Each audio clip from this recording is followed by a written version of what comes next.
Thank you, Ram. I think clearly with 15 years of or plus of looking at data, and managing excellent client relationships, I think we have, as always, have a lot to learn from you. I think I'll call on my dear friend Sriram Iyer from Scope to actually take the next discussion forward. Particularly since I have probably provoked him by saying that captives in general are outcompeted. Yes, I actually need a longer session to debate that. But I run the captive for Standard Chartered Bank servicing 56 countries. And what actually strikes me is that because we don't handle third-party clients, the intensity of focus on operational excellence, I would argue, is actually more in captives than in third-party businesses. And the other thing is, I'm glad Standard Chartered participated in this survey. Otherwise, that best in class is equal to I can claim that to my boss somewhere. But as we look at this issue of operational excellence, I think it is a journey that we are going through in general, and particularly in the case of my business, where fundamentals of cost, of quality, of control, and of consistent delivery over the last 6, 7, 8 years is now taken for granted. The bank's customers in different parts of the world, and therefore through the countries in which we operate, now expect us to do different things. And that is where our challenge of operational excellence pushes us to. And there are three key drivers the way we look at operational excellence resulting from this pressure from external customers is primarily one on scalability. I know it's a cliche, but the important thing for us in a banking and business is how can you not increase your costs and how can you not add your headcount and take on a 20% volume increase year after year perpetually with zero headcount increase? What is the answer to that challenge? Is it automation? Is it whatever else? So scalability leading to operational excellence is our next priority, and we define scalability as just what I said. No headcount increase, take 20% perpetual. The other is, for several years we have done this lift and drop of processes from different parts of the world into our center in Chennai. That has now sort of matured. The expectation is, what can you set up upfront in the center in a model which is operationally excellent, which did not exist in the first place in any country at all. So there are, and these are actually big opportunities as I see. So there are new demands that are made, at least in the banking business, for example, on anti-money laundering or on Basel requirements. And these don't exist in the bank anywhere at all. And so centers of excellence are expected to shape up and to be able to deliver those challenges to the rest of the world, although they do not exist in the first place. And then the argument of cost arbitrage, etc., all follow it, because you can argue that I could have set it up in Japan, it would have costed me so much, now you're doing it in Chennai, so you're saving so much. So moving from what we call lift and drop to doing new stuff which did not exist in the past is another metric of operational excellence for us. And the third, because we are in the banking business, is this intense regulatory pressure that we face across different countries around the world. And different regulators view different risks in different perspectives.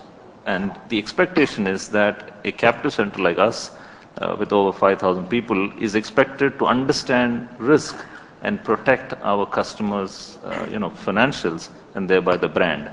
And nothing supersedes that dimension. So if scalability, new stuff, and risk are our key priorities, and if we can live up to that, we would define that as our next stage on operational risk, having done the basics of cost, of quality, of consistent delivery.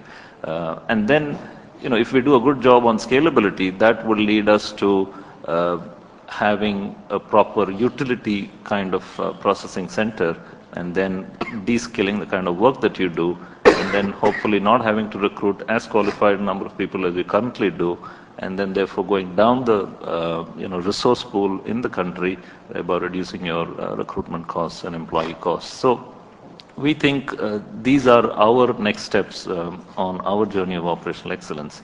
And I just want to conclude with one more comment. In your study, Naushir, where you said captives might be 30% more expensive than third party.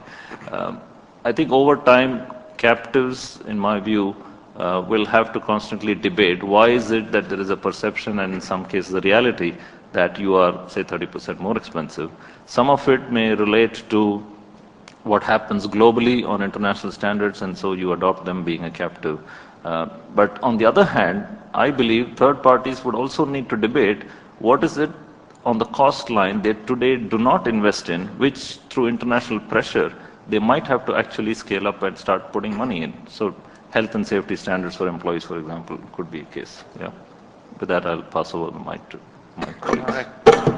Thank you, Shriram. So we hope both captives and third parties move in the right direction. I'd like to now hear from one of the people you've seen on this panel for many years, Atul Nishar, the chairman of Hexaware Technologies.